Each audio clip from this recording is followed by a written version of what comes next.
vegan. No.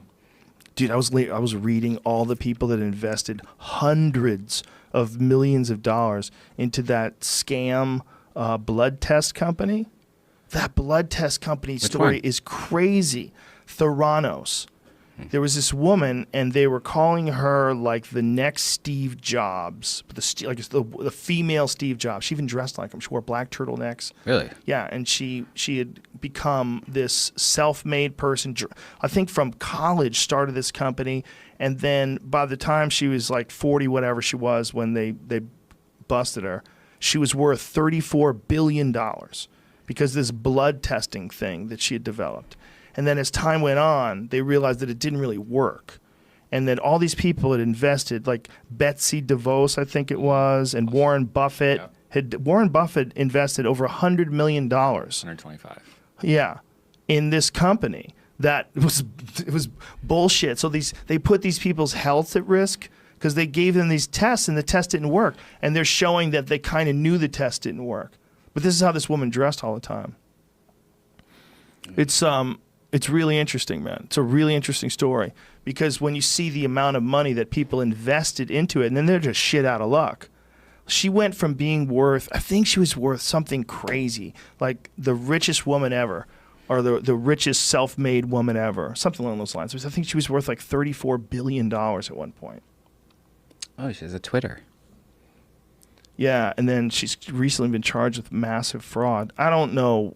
I mean, I don't know shit about that business, so I don't know if the blood test did or didn't work, or if she's got a story that needs to be told, and I don't know. You just read what you read, and what you read is that they fibbed about results, and they did some shit that they shouldn't have done, and all these people got tests, and they thought they were, if you get a blood test, you think you're getting the accurate results from a reputable company, and it wasn't. It was a micro click, like they would take like a micro prick of blood.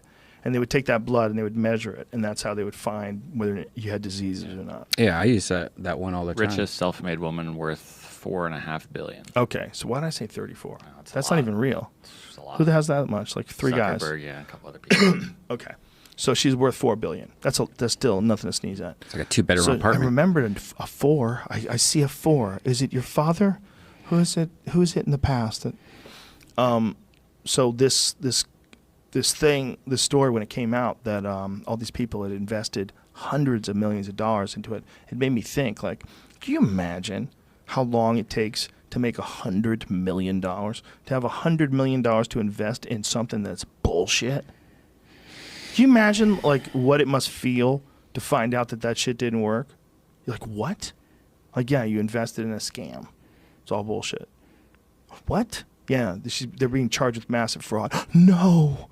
Yeah, your $100 million is gone. What? What the fuck did you just say? Your $100 million is gone. They just got arrested.